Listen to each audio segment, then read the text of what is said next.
Јас, почитувам председателе, иако во процедурално треба да цитирам член кој е прекршен, нема да цитирам затоа што вие деловникот може слободно и вака да го фрлиме во собранијаво, не важи.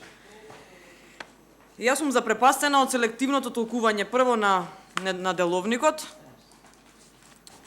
второ во низа ноторни лаги кои што беа искажани на оваа комисија.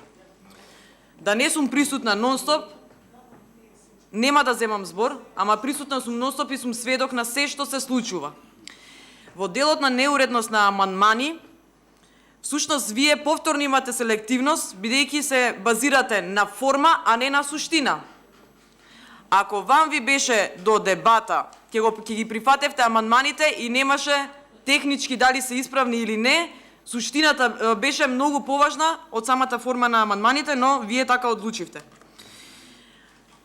Дали сме спремни за дебата или не сме, и од петокот навака, еден момент што многу ми пречи, што коалицирајќи со СДСМ, станавте, ги надминавте во мајсторлукот на спин мајстори да сте, да прилепувате етикети што се и што не се.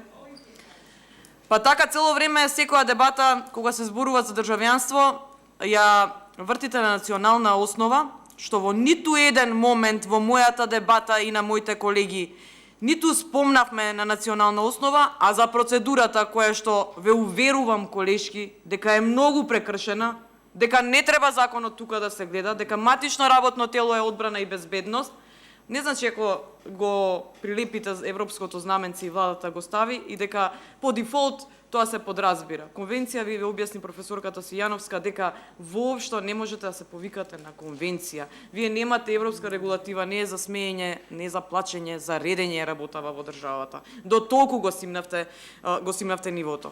И за процедурата дека е повредена можеме да збориме со денови. И се е до перцепцијата. Каква перцепција вие изградивте? Ја ќе ве молам да ме оставите во знак на инклузивност, барем да можам да се искажам. Ама не се карајте така, што правите? Председателе, ај овозможете услови, некако тензиите стануваат. Колеги, ве молам да се сослушаме, повелете, продолжете. Треба да имате искрено доблест и искреност кога прекршувате процедури, ако ништо друго, барем да не се дрзнувате да напаѓате. Ем прекршувате процедури, ем се дрзнувате да напаѓате. И ни не за друго. Велите, ме демантирате дека не се изгласал дневниот ред на сила. Ве молам, па има снимка. Има снимка. Имаше порано снимка од комисија која што проба без снимање да се одржи и во минатиот мандат и сега. Ама, значи, шверцерскиот начин на носење на закони овде ви стана карактеристика и тоа си го оправдувате цело време. Но да не сум присутна, можете ама што сакате да кажете во јавност и да прилепувате етикети колку сакате, перцепцијата вие ја градите преку спин вести. Ја ја градам на факти, на аргументи. Цело време сум присутна и за воја на вистината ние сакаме да дебатираме, а вие на што се задржувате? На шверцерско носење на закони. На ништо друго. Тоа е забелешка и на Европската комисија, не е наша перцепција. Тоа е потврдено во извештај на Европската комисија, каде што има нотирано дека минатиот мандат 45% законите се донесени во скратена постапка. И сега јас што зборувам овде, што имам право да зборувам, затоа што граѓаните што ме гласале во името нивно го бараат тоа од мене, е така, јас ќе зборувам, вие игнорирајте ме, зборете си, смејте се, подбивајте се, лепете етикети колку сакате, ама народот го гледа тоа.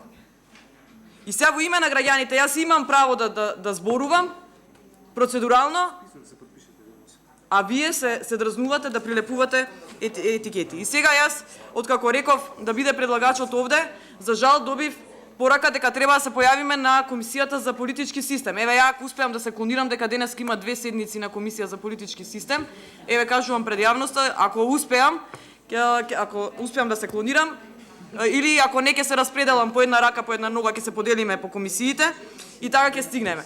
Значи јас ќе ве замолам, бидејќи и Комисија за политички сега дале пауза, за малце консолидација на работиве во собранието, ете во знак на европските вредности на оваа комисија која што јас сум 100% сигурна дека треба веќе да се преименува.